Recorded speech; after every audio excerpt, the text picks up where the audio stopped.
What's going on, Bulls Nation? Welcome into an emergency episode live of CHGO Bulls. I'm Peck. You can follow me on Twitter at Bulls_Peck, joined by my guys, Big Dave, Bow, BNWL Sports, and Mark K, MK Hoops, our pal and producer, Joey Spathis, working behind the scenes. We are CHGO_Bulls. Our guy, Will the Goat Gottlieb, is arriving right now at the United Center to hear from Bulls head coach Billy Donovan pregame.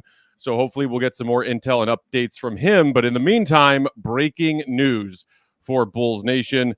Broke not quite an hour ago. Zach LaVine will have season-ending surgery on that foot that's been causing him problems all season long. Thanks, y'all, for joining us. Hit that like button if you're here on YouTube hanging out live. Wow. Back-breaking news, and it comes just 5 days away from the NBA's trade deadline with all kinds of Zach LaVine trade rumors and speculation circling.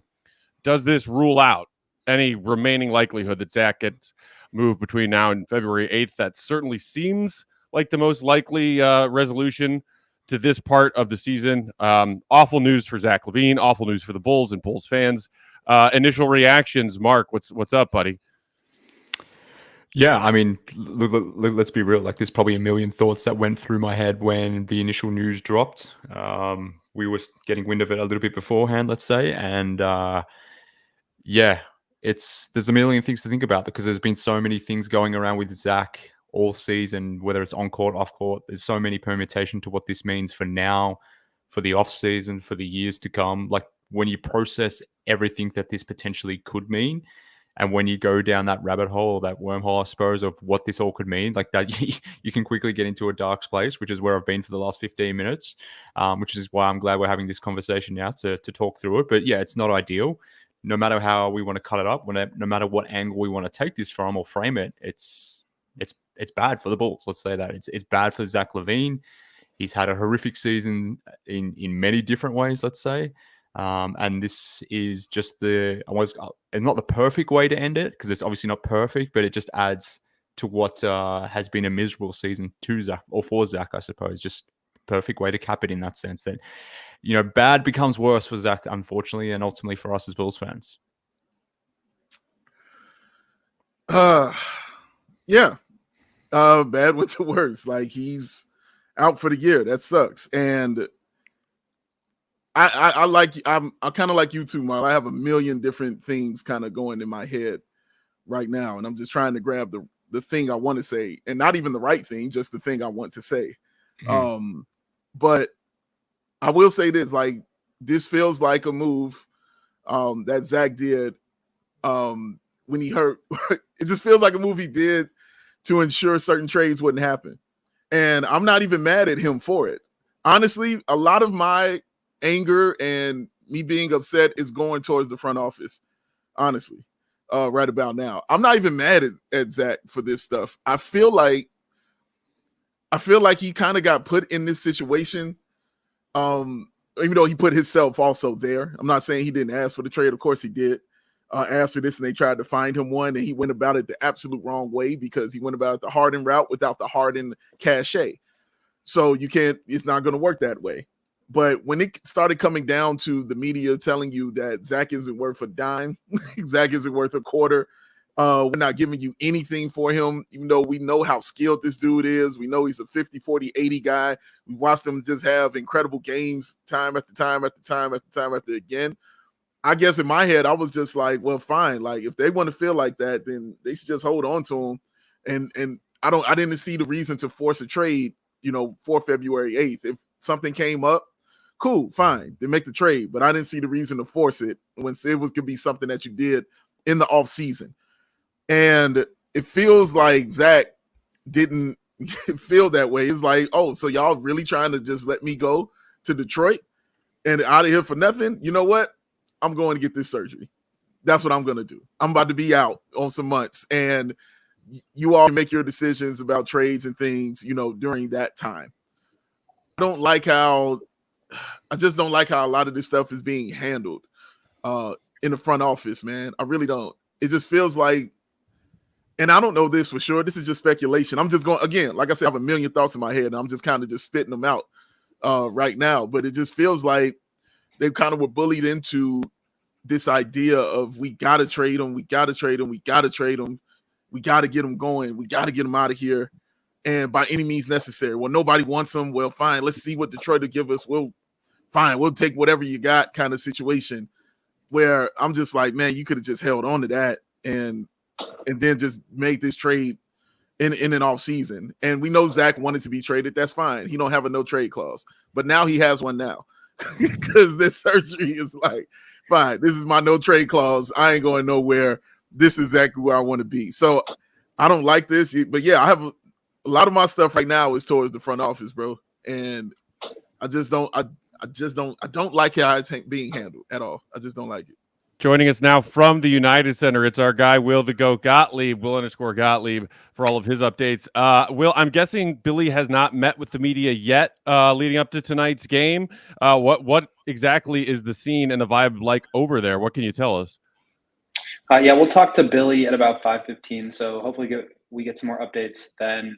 Dalen Terry also got injured last game. We're not sure if he'll be playing. Kobe White popped up on the injury report with an ankle, so hopefully he'll be good to go, but that was questionable. But yeah, I mean, this season just could not be worse in terms of injuries for this team right now. And, you know, obviously you never want a guy to get hurt, like no matter who it is. That just, injuries suck. It's a horrible part of the game, but it is a part of the game. And it just feels like the idea of like getting resolution on this whole thing is now just never going to happen, or it's going to be at least until the off season. But like, my first thought is, I mean, the timeline is 4 to 6 months. So even if he does get healthy in that time frame, like if teams are worried about his injury history, trading for him now, like even if he's healthy heading into next season, is that going to be a thing? Like, I don't know what the Bulls' plans were, bigger picture, but this is really making life hard on them. It's obviously horrible for Zach, and just like the idea that he now has to go through this and he can't move on with his life. And for the fans that like kind of want to close the chapter on this, or for people that at least like want to change the roster, whether it's Zach or DeMar or Caruso or whoever, it just feels like now they are going to be in a holding pattern. So obviously 5 more days until the trade deadline, half an hour before we get to hear from Billy. So obviously a lot can change, more information will come in, but it just feels like another death blow to everybody involved in this situation. It really sucks. And obviously, like, I don't want to gloss over for Zach too. I mean, that just, to now have another surgery, to miss a full season, the way people are talking about him, the way the narrative has changed against him, to not be able to like come out and prove that wrong with his play, that's just got to suck for him. So just really awful for all parties. Yeah, the people in the comments, of course, some people are cracking jokes, some people kind of believing in the conspiracy theory you just laid out, Dave, as far as like, hey, maybe this was Zach's choice because he heard and was hearing that the one real possible destination, if a trade was going to happen, was the Detroit Pistons, and he had no interest in going there. Saucy 8 saying Zach really didn't want to go to Detroit, so he got surgery. Honestly, I understand. And then, of course, people also speculating in the comments about if this means anything domino effect wise with what the Bulls' plans were between now and February 8th. You know, the man's Nigel saying bye DeMar, bye Vooch, people talking about Caruso potentially getting traded in the comments, DeMar, whoever it might be. Mark, do you see this as something that would alter whatever plans that AK and Eversley may have had in place? Because from my perspective, it seems like they were preparing to just battle out and grind out the rest of this season and hopefully go to the play-in tournament with or without Zach LaVine. And I don't know why this news, whether it was Zach and his people leaning towards this surgery choice or the Bulls and their medical staff actually suggesting it and being the ones to shut him down because they didn't like what they were seeing on the trade market. I don't know if any of this changes what they already were kind of planning to do, which we had heard from a few different areas, was don't expect any major roster shakeups. They're gonna ride this out. Can I just cut in for a second and push Sure. back on this one idea that like Zach is doing this to prevent getting, like, surgery is always the worst case scenario. You want to put that off by any means necessary. Like, guys do not just like go under the knife or change their, like, I think that he obviously was hurt the first time he came back, and the last couple of days we've heard like the foot is now the issue with regards to the ankle that he sprained. Like, this is not just like a joke injury or anything. Like, he's clearly doing this because he really needs it. And I don't like the idea that people are kind of talking about this like it's some sort of conspiracy theory. No, I think that's fair, but I think I understand also why people might be speculative about this. So I completely agree with you. I don't think this is fake. I don't think this is a leverage play or anything like that.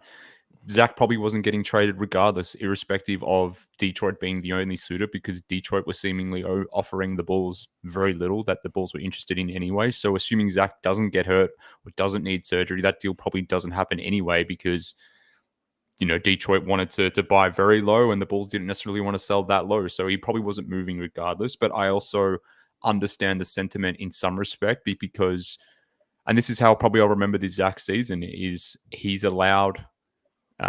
with this whole trade stuff, let's say, he's allowed the naysayers to be very loud. And we've talked about that before. And that's where I'm disappointed in the whole situation, whereby we as a podcast here more generally have been Zach defenders in many different ways. But because of his actions on the court, off the court with the trade stuff, it's allowed people to feel a certain way. Those naysayers have been emboldened. And in this situation now, where something like this plays out, knowing who his agency is, who his representation is, knowing his representation was in New York yesterday talking to the Knicks. It's not a far flight to fly from New York to Chicago to close this one up too. So I understand why that speculation exists. I don't necessarily agree with it, but coming back to Matt's question around like, what does this mean?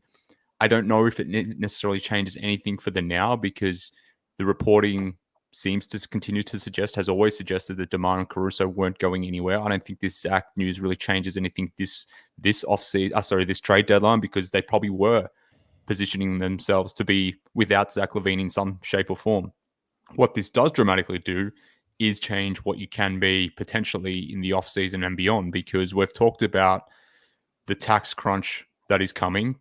Fans are probably sick of Will and I talking about the cap situation and going through models and the numbers and all that sort of shit. So unfortunately, fans, you're probably going to hear more of that, to be honest with you, because Zach's number in the offseason is $43 million. We have to consider this as an issue.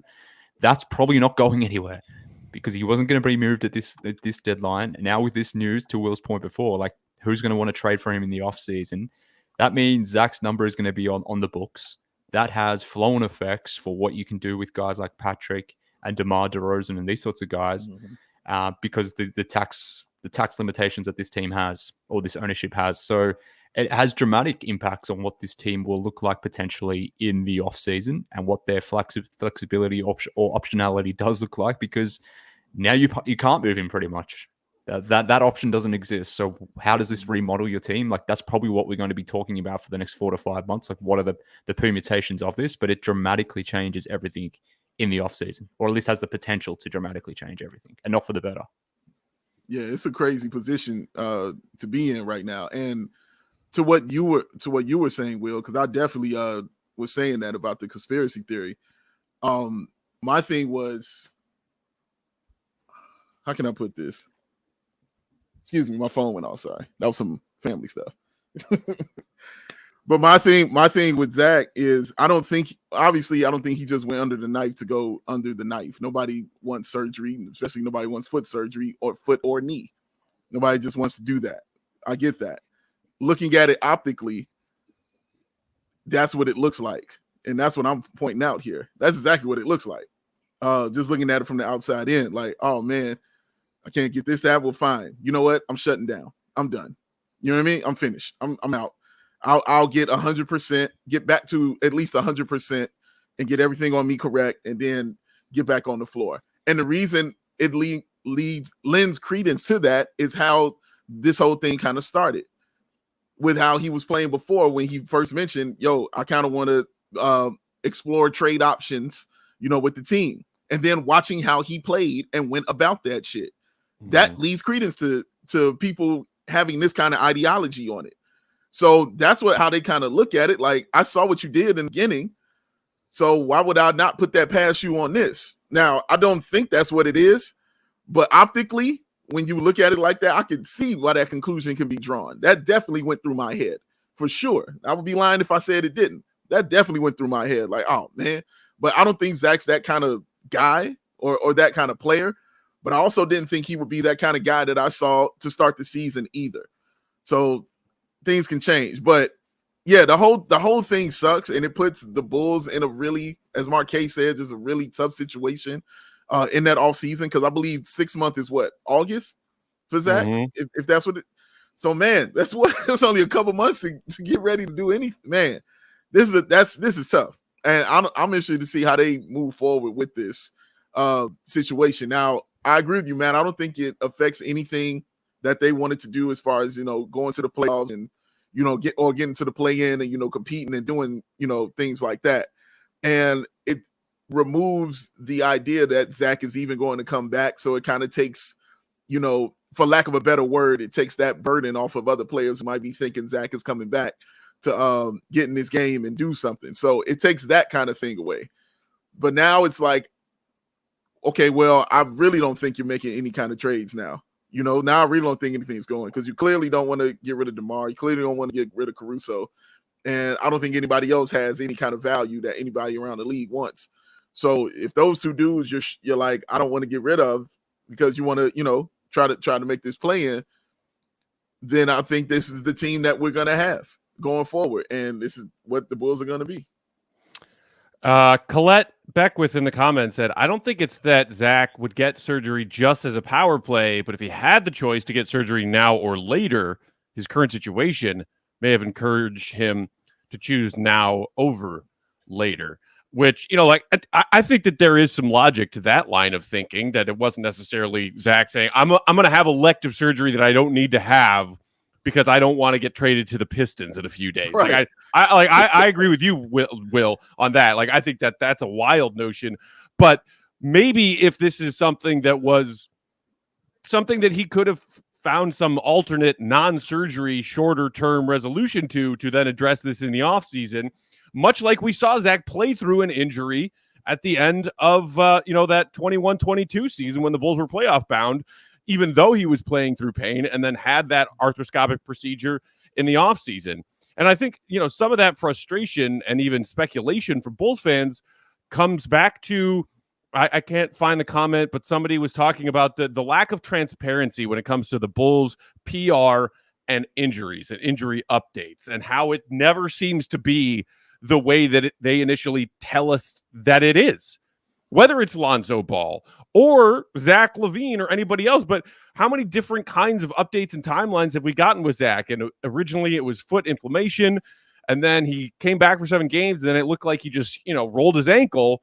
And then just the other day, it was like, oh, actually, no, like, it's not the ankle. His foot's bothering him again. And then bam, a few days later, he's done for the year. Like, that's so true. I mean, like, are Bulls fans crazy? Or all NBA teams and their fans just destined to do this frustrating tiptoe around what's actually going on with medical updates of players? Because this kind of stuff has happened for years, and that's why Bulls fans are frustrated, and that's why Bulls fans poke holes in stories that they don't believe.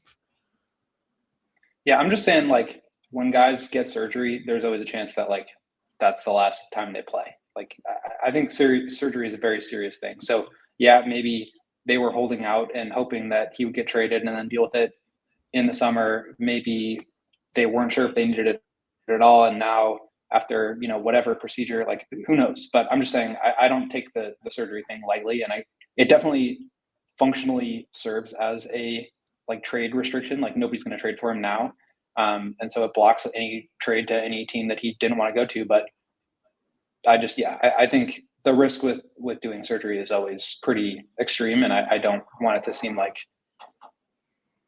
that I think Zach is just, like, doing this for revenge or something. Right. Revenge. Yeah, it's no revenge surgery, right? No. Yeah. It's not a Scottie Pippen situation. Right. Exactly. We know he needed. Obviously, if you're hurt, you're hurt. And if you need the surgery, you need the surgery. Again, I'm just talking optically and how it looks and the timing of all this, sure, which is something the Bulls have never been good at. It's stuff out optically and timing of things, whether if the intentions are true natured or not. Optically, it never has looked good. And when people are looking at it around the league and those things, like, that's just how it'll come out. Like, it's like having a meeting out the first game of the season. And as we said many times, it wasn't a team meeting that they kicked Billy Donovan out of. But optically, that's what everybody saw. That's what everybody just looked at, and that's why they saw it. And they ran with it for a week, and that's just what they went with, man. So it's just the Bulls are really just bad at these things with optics. You know what I'm saying? Like they don't get this stuff right. Yeah, and look, perception isn't always intention, and that's to Dave's point here. So this may not have been Zach's intent to go under the knife for this reason, to avoid a trade or make it a leverage play, but perception is sometimes what it is for a number of different reasons. A lot of times beyond your control. But coming back to the whole Bulls thing and the medical staff thing and the lack of transparency and all this sort of stuff, and coming back to the wider point of a million thoughts flying through your head, where my head went to after this as well was like, Patrick is out right now with a foot injury too. That was an ankle injury. And then, he was playing through it, then he wasn't playing through it. He was moving through things, and then he wasn't. Sorry. And then, all of a sudden, hey, the dude's in a boot. And it's like, okay, when did that happen? And now it's like, he's out for 2 weeks. But the minute when the Bulls announced Patrick was out for 2 weeks for all the reasons you've noted, Dave, it's like, I don't believe this. Like, we have a months, years, decades-long history of this team just doing some shady stuff, where with the whole, the way they handle the injuries, but also the way they handle the comms around all of whatever happens with their players and the injuries and those sorts of things. So again, perception versus intention. Maybe they're not intending it for it to come off a certain way, but their lack of transparency at times leads to speculations, leads to questions. And if you're not providing answer to those questions, and people are, whether they're right to speculate or not, I guess we can disagree on that or not, but it's going to happen. And I'm doing that now with Patrick, because this Zach news is somewhat out of the blue. The Patrick stuff is somewhat out of the blue in terms of what we've heard thus far, but based on what we're seeing with Zach, it's not too far to make the leap now on, like, what does this mean with future injuries? We've got the added irony to this as well. Like, Lonzo is meant to speak to Stacey and Adam tonight during the second quarter of the Bulls-Kings game tonight. So on the day the dude that's been missing for 2.5 years is making an appearance on the broadcast to seemingly talk about his recovery, a thing that we have heard very little about, they dropped the news that Zach is out for the rest of the season with the 4 to 6 months with his foot injury. Oh, by the way, Patrick's also out for how many weeks with the foot thing. And anytime I hear foot, and anytime it comes back to the Bulls having to do something notable with some sort of injury related to some extremity, I get nervous. So I'm very nervous. Maybe I'm wrong for speculating about that too. Maybe they're not connected. Maybe it's not going to be an issue for Patrick. But again, that's a thought that crept into my mind too.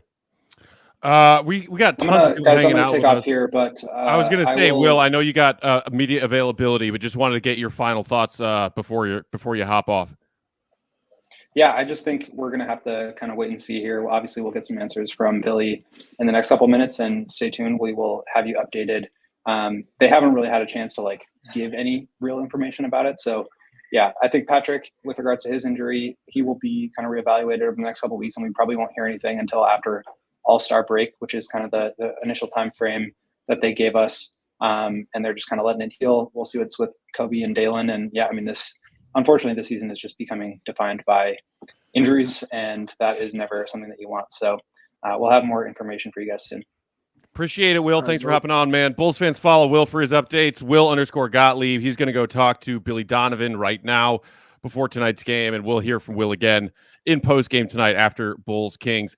We got a few super chats. Thank you, everybody, for hanging out with us. Hit that like button. We got well over 500 people hanging out on this breaking news emergency episode of CHGO Bulls. Our guy, the Duke, with the $20 super chat. Ooh. I asked the Raven, will the Bulls ever be as they were before? Quote the Raven, nevermore. And my Bulls fan hope from out that shadow that lies floating on the floor shall be lifted nevermore, nevermore. Edgar Allan Poe, a.k.a. the Duke. Who also said with a super chat, Will, lock the door or put your pants on at least. I'm guessing if he was, putting in hours at the United Center, Will was wearing pants. Let's not throw that kind of speculation on him. Richie D. Breezy with a $5 super chat saying, get better soon, Zach. Interested to see what the Bulls do at the deadline now. Thoughts? Keep up the great coverage, guys. Appreciate you, Richie.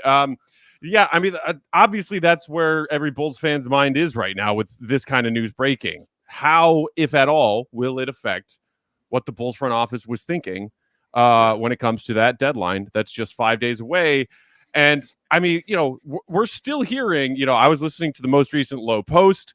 They were talking about what the Bulls should be doing versus what they might be doing, but that there are tons of teams out there who want Alex Caruso, and that the Bulls, from all of his various sources, are saying the same thing to any team, and there are several calling the Bulls about Caruso, which is you can't have him. We value Caruso too much. We still have him under contract next season on another very team-friendly salary for a team that will probably again next year be trying to find some way to just stay barely below that luxury tax line. And whether it's him or DeMar, there were a few other new rumors going on about DeMar and maybe the Sixers being interested in DeMar, maybe even offering up first-round draft capital kind of offers. And then that same report was sort of like retracted. I don't know. There's weird stuff going on. That's how it always is this last final week leading up to the trade deadline. And I'm not saying that necessarily this should be some kind of wake-up call to the Bulls front office, just like, oh, Zach done for the year. Because as we noted earlier, it seemed like they were very determined to make their way to that play-in tournament, whether or not Zach was out there playing. And we saw this team scrape together some wins without him. And then he came back and they won. And then since he left again, they've also managed to win a couple of games. They don't look great, but they at least look capable of being a play-in team because the bottom of the East is trash. Mm-hmm. And I don't think that that's going to change between now and Thursday. No. Yeah, I don't. In some respects, they've kind of left it too late. In some respects, because I mean, you spoke about like the other teams behind them. Like Toronto already had made their move to get worse. Atlanta maybe be doing the same in the next few days. I would assume Brooklyn are maybe doing the same thing because they're not going anywhere. Like if there's a team that's more midder than the Bulls, let's say, then it's the Nets. They are extremely mid. And then even if you want to go backwards, can you overtake the Nets, the Raptors, the Hawks? But there's no chance in overtaking guys like the Hornets or the Wizards or Detroit, etc. Like, so they kind of are stuck in this situation. But the real point here is what you touched on, Matt. Like this team over the last 30 games, I keep talking myself into this as well, but they've been a real team for the last 30 or so games. And by real, I don't mean championship level contention or even a real playoff team, but they've been a good, respectable team on both sides of the ball for most part, more so on defense than offense, but they've won 18 of their last 30 games. Yeah, sure, it's been a somewhat easy schedule through that stretch, but because they've done what they've done without Zach, because they've been winning more than they have been losing lately, we know how this franchise thinks about, 14-9 records or whatever it might be, but this is a greater sample, a 30-game sample where they've won 18 of their 30 games. AK can easily talk himself into thinking, okay, we're probably going to be without Zach in some respects regardless. Now, even if we moved on from him for just expiring deals and guys that might not even help this season, we were probably preparing for a life without Zach for the remainder of the season anyway in some shape or form. We've been winning more without Zach than we have been with him anyway. Let's just continue doing what we're doing. We value DeMar. We value Caruso. We want them here. I don't see any reason for us to expect this to dramatically change what the Bulls will be thinking about at the deadline. Now, maybe this does dramatically change the thinking. I don't know. Maybe it does just because of the long-term ramifications. But based on everything that we know about Mark Eversley, of Arturas kind of showed for us about ownership, there's no reason to expect anything to change in the next few days. Now, if it does, cool. Maybe they get that wake-up call. Maybe they do change their philosophy. But based on the information and the variables that we have on hand today, there's absolutely zero reason for us to think they're not going to continue to try what they're doing right now. They could easily talk themselves into getting a 7th seed. Like, as much as we want to say, sell Caruso, sell DeMar, try to, be 11th or 12th in the East and reset around Kobe, there's a good argument for that. And I'm not saying I support the argument of trying to be the 7th seed in the Eastern Conference, but there's an argument for it. And based on all of the way we know this team operates or this franchise operates, you can best be sure that they're convincing themselves that, hey, we're only 3 games behind the Heat here. We can get to 7. We can get a home play-in. That's revenue dollars. If we win that play-in, hey, we're in the playoffs. we can get some playoff revenue through the doors as well. So that's where their mindset is at. So there's no reason we should be thinking about anything different from this season's perspective. I agree with a majority of that. As you all know, as y'all know, I want to go to the postseason. As y'all know, I want to go to the postseason every damn year. Yeah. Every year, I want to go there. The difference is this for me. Mm-hmm. Whether you got Caruso and DeMar, for me, you're still a play-in team. If you don't have Caruso and you don't have DeMar, you're still a play-in team. I think the Bulls are the same kind of thing without those guys, which is why I was trying to get Caruso traded last year, and I still want Caruso to be traded because I'm like, you can get some real value back for that, which is why I have no problem about you trading DeMar DeRozan, because why not I shouldn't even say get rid of, but why not trade DeMar DeRozan and then not have to go through this offseason of having to even fathom giving him a bigger contract to come back older and in his decline in his season? Why not even get ahead of things like that? Because going to the play-in, regardless of this. And for me, I want to go, as I've said, because I want it for the young guys. Those are the guys I'm talking about. The Kobe, Ayo, even Patrick, and those guys, Dalen. Like, I want them to know that the baseline and the floor for this team and how they play is we go to the postseason. That's kind of where it starts, is we go to the postseason. I'd like to have that in their mind. I don't want that losing philosophy in their mind, because once that gets in there, it's like a virus. That shit don't leave. My prime example is Zach LaVine. That is the prime example for you right there. Zach LaVine don't know how to do that. He knows how to revert back to when it's losing. He does. And some of that's his, and some of that's not. Some of that he just hasn't had a team put around him. Some of that's just what he does when he steps out of bounds in the fourth quarter or turns the ball over because he's trying to do too much. But regardless of what it is, this is the dude who hadn't won 4 games in a row in his career. He wasn't about that life. You know what I mean? He didn't understand it. It's still not on his resume.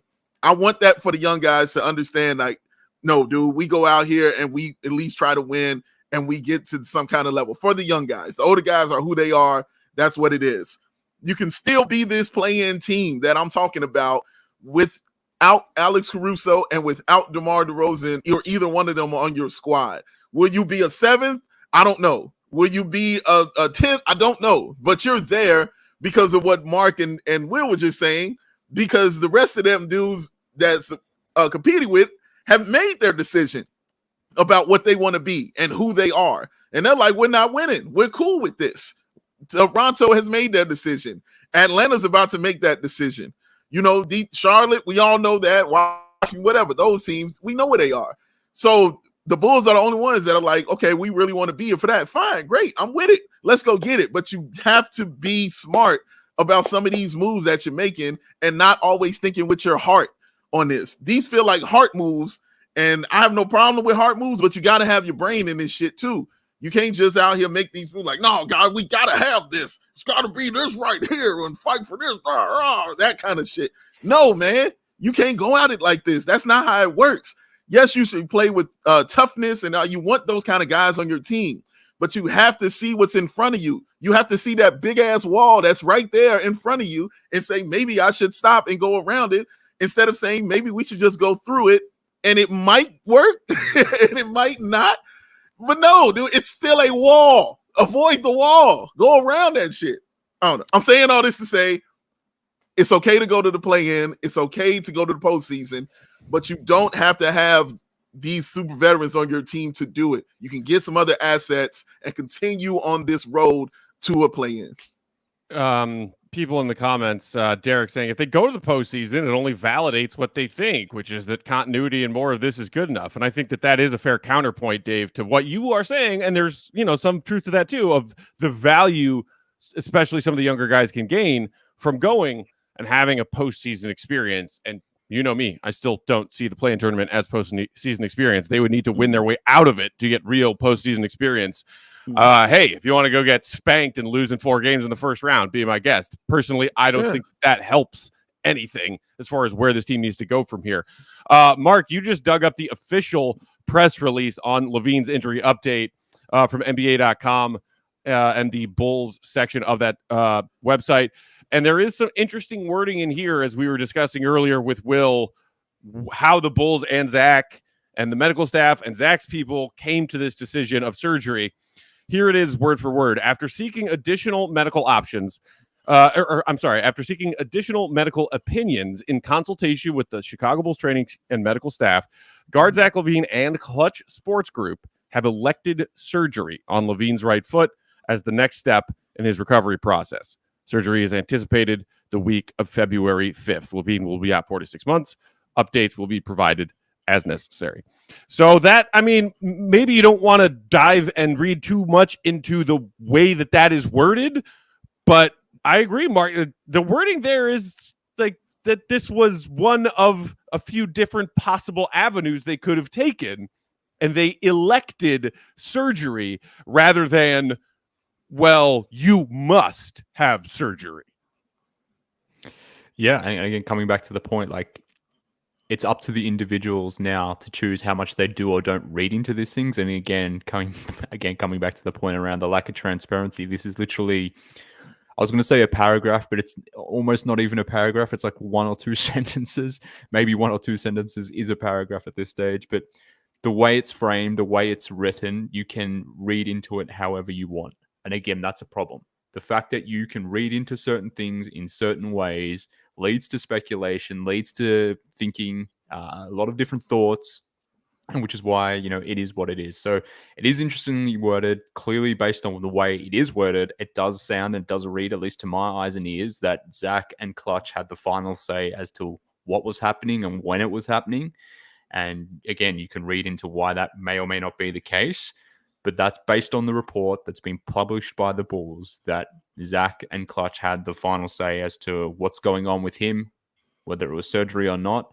When that surgery was to occur, they were ultimately the ones signing off on it. And maybe that would be the case regardless, because it's his career, it's his management. They should be the ones ultimately be signing off. Again, you can read into it a number of different ways, but it's just interesting the way it's been framed officially by the team.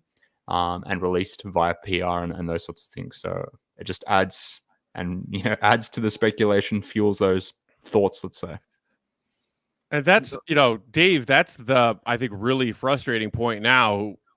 If you hadn't yet already resigned yourself to the fact the Bulls were not trading Zach LaVine or making any major trades between now and the deadline, I think you were a little bit behind catching up with the rest of us. The bigger concern now is what this does to Zach LaVine's trade value this summer. Because you're talking about a guy who is going to miss the back half of the season and then need the offseason to recover from this surgery. And how many teams are willing to gamble on a guy who is coming off of yet another surgery and has that much money left on his contract? Because, and like we touched on this in a recent show when there was some update about Zach LaVine and his trade market value, that he seems to have gotten this undeserved and unfair label as an injury-prone player just because of the initial ACL tear injury that he was recovering from when the Bulls got him in that trade for Jimmy, 8 years ago. The thing that is most concerning to me is that this season, with him saying early on, okay, fine, let's find me a trade partner. I'm ready for this divorce too. He doesn't play well, then gets hurt, comes back briefly, gets hurt again, and is now being shut down with season-ending surgery. To me, that is the biggest problem here, because a guy who had done his solid and credit-worthy work to get past that injury-prone label, even though some talking heads never acknowledged the fact that he was tough as nails, playing through surgeries, playing huge numbers of games. He played a Bulls career season-high number of games last season. But now, because of the way that this all happened and the way that this is going down, that injury-prone label is here to stay. And it's not going anywhere. And it will impact his already low trade value. I think you're right. I mean, and with it, I think you all are also correct with the wording of that, saying that he elected surgery. I just talked about optics and how bad at this stuff, man. For a team and organization that truly cares about optics, they really suck at it. It's really bad. A Ring of Honor ceremony celebrating the legends of the franchise. It's just continuing to botch optics. And I think most people like myself, I don't care about how it looks but I'm not naive to what it means. You know what I mean? Like, I understand what it means and what comes with it and those things like that.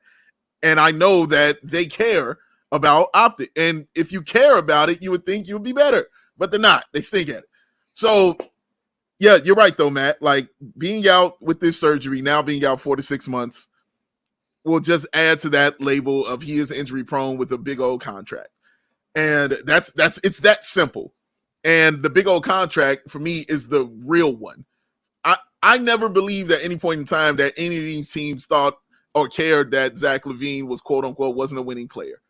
I never believed that for a second. For me, it was just strictly about the money, because, you know, they're looking at Bridges in Charlotte. All right. What the hell does he know about winning?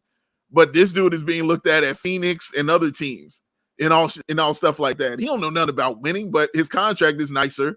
You know what I mean? And on those kind of levels. So for me, it's not about a winning player. It's about his contract. It's about this money.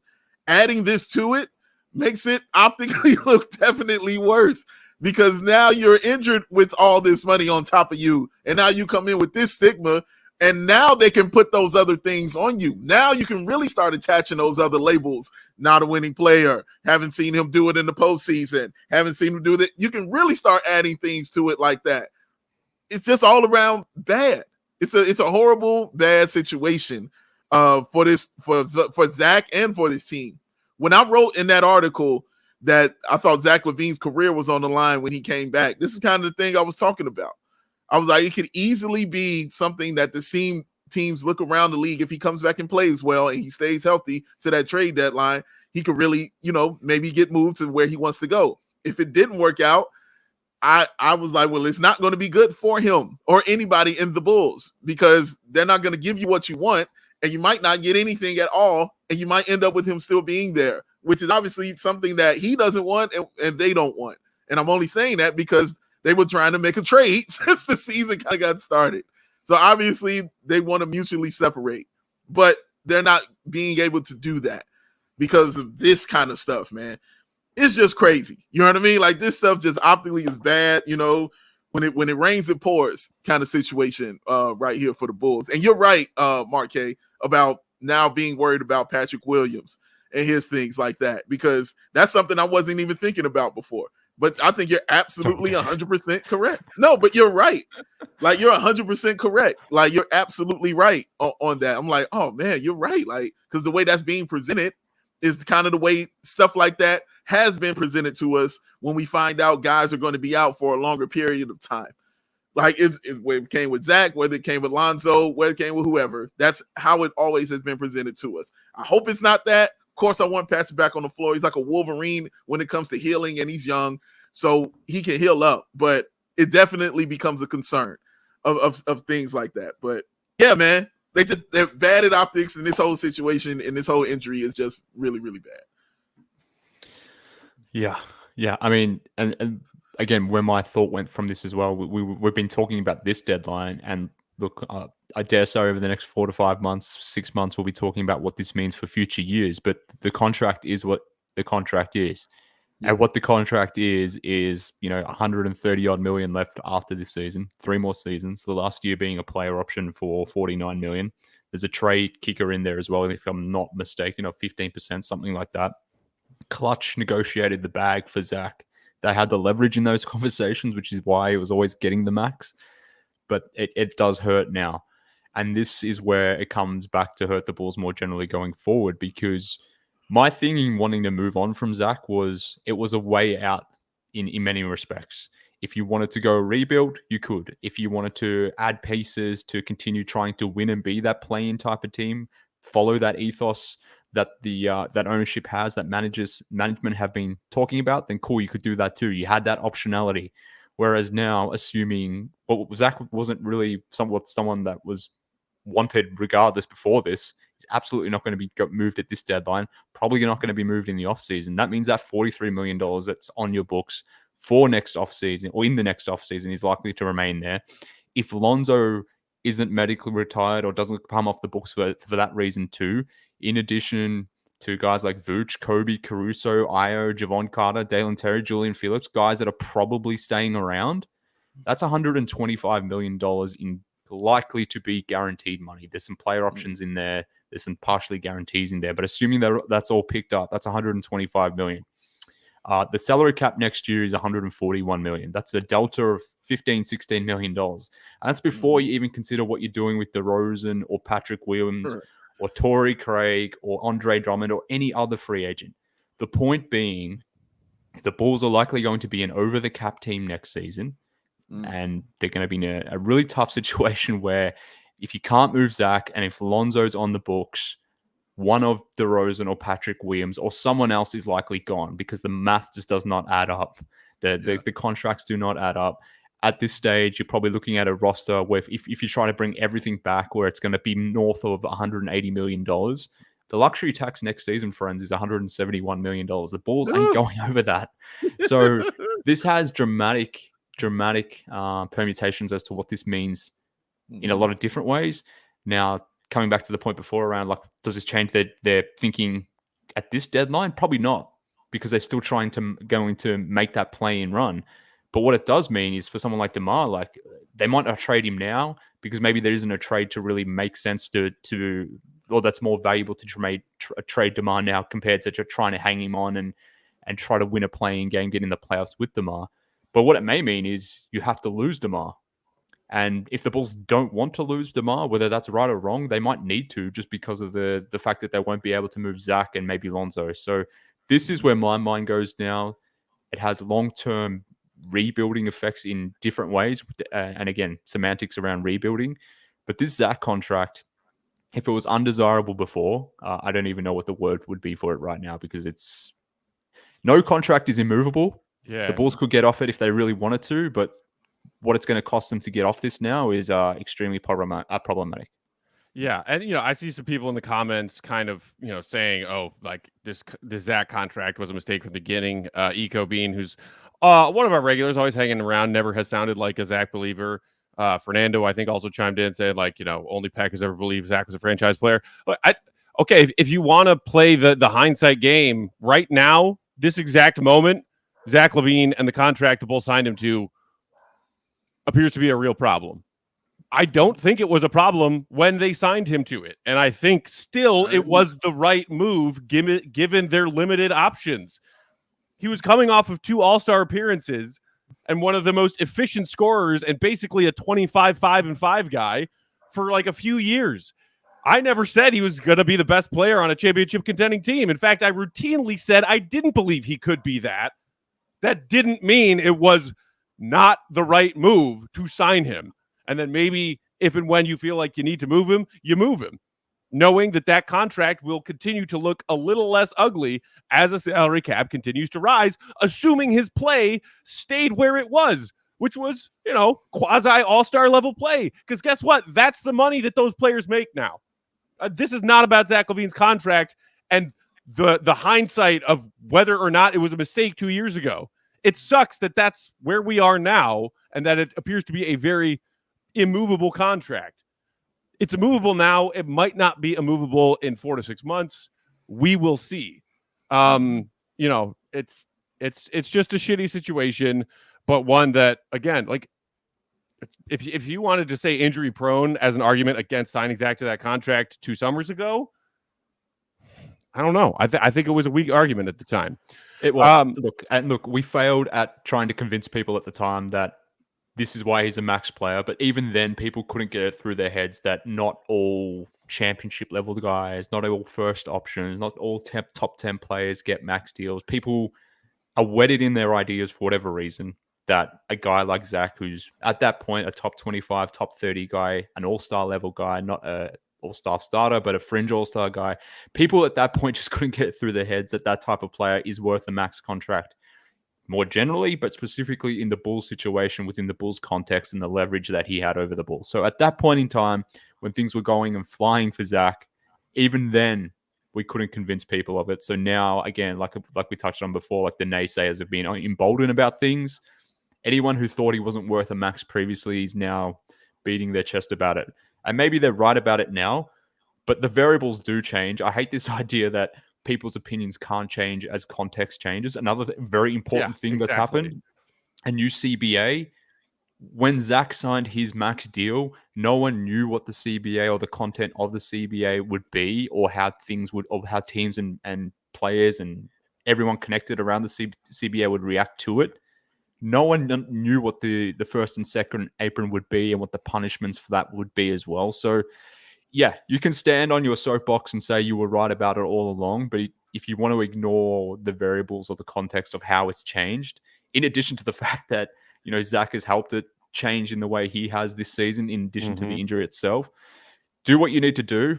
Stand on your soapbox and yell if you need to, but if you're doing so without taking into context the variables that have maybe moved since that point in time, then I don't know, you look kind of ignorant, but do what you need to do, I suppose. Mario P with a super chat. Appreciate Mario saying, where does AK go from here? Should we hope for gems in the draft, even if he tries continuity? His continuity is on the injured list at the moment. And again, that is the unfortunate position that AK finds himself in now. And while I am finding that I respect him and his work less and less every passing week, I also don't envy being in his shoes, because now, and look, did AK build this mess that he now finds himself in? Yes, there absolutely is that element to this. And I'm struggling to find any sympathy for the Bulls front office right now, because they have been so stubbornly adamant about, we're going to flirt below that luxury tax line because the owners have said, we'll pay the luxury tax if you're a championship contender. But right now, we're just trying to be a team that makes the playoffs. And they've moved the goalposts and lowered the bar for the last 3 years of media days, stating what the goal for this team is ahead. And that's frustrating. And that's why Bulls fans are pissed. And now you've taken a pretty rough situation, and it's like the wheels have fallen off, and we're 5 days removed from a trade deadline where Bulls fans are about to watch yet again as this team's front office does nothing. As far as hoping for gems in the draft, hey, at least the Bulls have their own first-round pick in the 2024 draft class. Yippee. You know, you still got that 25 pick owed to the Spurs from the DeMar signing trade hanging over your head, which is why some of us were like, hey, let's look at this team. Let's be real about it. And then maybe let's try and accrue some assets here at this trade deadline instead of marching proudly and confidently towards that play-in tournament, which means absolutely dick. So, yeah, it's a shitty day. That's a lie. It does not mean dick. I will never agree with you on that, ever. That's some bullshit. Ask the Miami Heat if it means dick. That don't mean dick. It means something when you go to the goddamn play-in game. It means something. I do want to say this. The other part of that, Matt, is the arrogance of AK and Mark Eversley. That's the other thing that Bulls fans were pissed at, was the arrogance of it. I know you remember when he was like, hey, just watch the moves I make. Just look at the moves I make, guys. And then judging by those, we looked at them and we were like, still shitty, like still medium, still average, still cool. You didn't do anything. Like, what are you doing? And then say, well, we're done, right? Like, no, absolutely not. So that arrogance also is what is maddening to Bulls fans, because you can't come at them like that and then just be average and mediocre and doing the same kind of thing and then act like we're supposed to pat you on the back for that. Hell no. Hell no. AK definitely played that, just you wait line from Alexander Hamilton's braggadocious song. Like, oh, y'all are a little impatient and upset. It's cool. Just wait and see what we do in free agency. Oh, so hi, Javon and Torrey Craig. Welcome aboard. Yeah, we're fine now. We're fine with continuity now. Speaking of, just got an update. Billy Donovan speaking right now to our guy, Willie Go Gottlieb, and the rest of the Bulls beat. Torrey Craig will play tonight against the Sacramento Kings. Craig back in action, so, maybe kind of softens the blow a little bit of this Zach LaVine news. I'll take anything at this point. Kobe White also, as Will mentioned when he was with us, popped up on the injury report. He is dealing with a sore ankle issue of some kind, but he has been given the green light as well. So there's another silver lining to this horribly bitter pill Bulls fans just got this afternoon. Speaking of the Bulls and their fans' shining ray of hope this season, if you haven't got it yet, go get yourself our newest CHGO Bulls merch at the CHGO merch locker. It's the Sub-Zero tee. It's great. Flying off the shelves. I just ordered mine yesterday. And Dave, as you mentioned, depending on sizes, some of the stock is already getting pretty low. Like we're talking 2 or 3 left. So, Yeah. If it's really popular and it looks like people are buying these, selling like hotcakes, maybe we'll put in another order with our people who run our merch over in Denver. Shout out to them. Appreciate the hard and wonderful work they do. Grab yourself a Sub-Zero tee. And we got Bulls Kings on deck. Tip off in about 90 minutes. No pregame. Had to jump on here and do this emergency pod. So we'll talk to you live post-game from the studio. We will hear from Will, who was at the UC covering tonight's game. Mark, thank you for hopping on and joining us, man. Always a pleasure. Follow Mark MK Hoops. I love it. Big Dave is at BAL, BAWL Sports. We're CHGO_Bulls on Bulls_Peck.